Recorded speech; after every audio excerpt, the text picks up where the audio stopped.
ఐక్యత. కార్మిక నల్ల చట్టాలను వెంటనే కార్మిక నల్ల చట్టాలు. ఓకే కామ్రేడ్, రాజ్యాంగ దినోత్సవ సందర్భంగా ఏపీడబ్ల్యూజేఎం రాష్ట్ర ఆదేశాల మేరకు, జిల్లా కమిటీ సూచనల మేరకు ఈరోజు పుంగనూరు నియోజకవర్గ కేంద్ర వేదికగా జర్నలిస్టులకు రక్షణకు, జర్నలిస్టుల హక్కులను కాలరాచేటటువంటి నల్ల చట్టాలను కేంద్ర ప్రభుత్వం వెంటనే తొలగించాలని డిమాండ్ చేస్తూ ఉన్నాం. 44 చట్టాలను రద్దు చేసి జిల్లా 29 చట్టాలను 4 కోట్లుగా విభజించి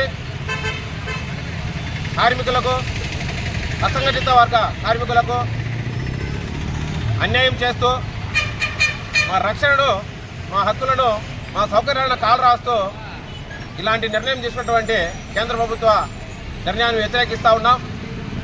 journalist act 1955, payment age act 1958 ఎంతో జర్నలిస్టులకు రక్షణ చట్టాలుగా ఉన్నాయి, అసంఘటిత వర్గ కార్మికులకు రక్షణ చట్టాలుగా ఉన్నాయి.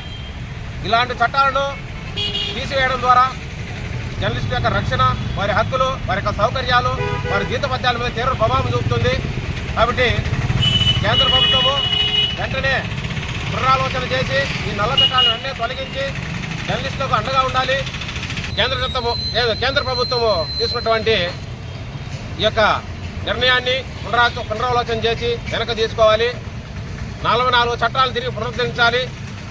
ఏవైతే లేబర్ కోడ్లు ఉన్నాయో అవన్నీ కూడా జర్నలిస్టులకు ఐక్యతను, జర్నలిస్టు యొక్క హక్కులను కాలరాసే విధంగా ఉన్నాయి. కాబట్టి ప్రభుత్వం వెంటనే ఈ చట్టాలను రద్దు చేసి మాకు అవసరమైన చట్టాలు మాత్రం తీసుకొని రావాలని చెప్పేసి మేము డిమాండ్ చేస్తూ ఉన్నాం. ఏపీడబ్ల్యూజేఎం తరఫున ఒకవేళ ఇలాంటి ఈ యొక్క కేంద్ర ప్రభుత్వము ఈ నల్ల చట్టాలను తొలగించకపోతే ఏపీడబ్ల్యూజేఎం తరఫున మేము ఇక నియోజకవర్గ స్థాయి నుండి మేము జిల్లా, రాష్ట్ర, కేంద్ర స్థాయి వరకు మేము మా యొక్క నిరసన ఉద్యమాలను ఉధృతం చేస్తాము.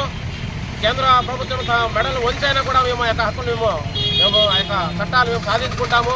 కాబట్టి కేంద్ర ప్రభుత్వము వెంటనే స్పందించాలి, ఈ యొక్క నల్ల చట్టాన్ని ఎత్తివేయాలి అని చెప్పి మేము డిమాండ్ చేస్తూ ఉన్నాం.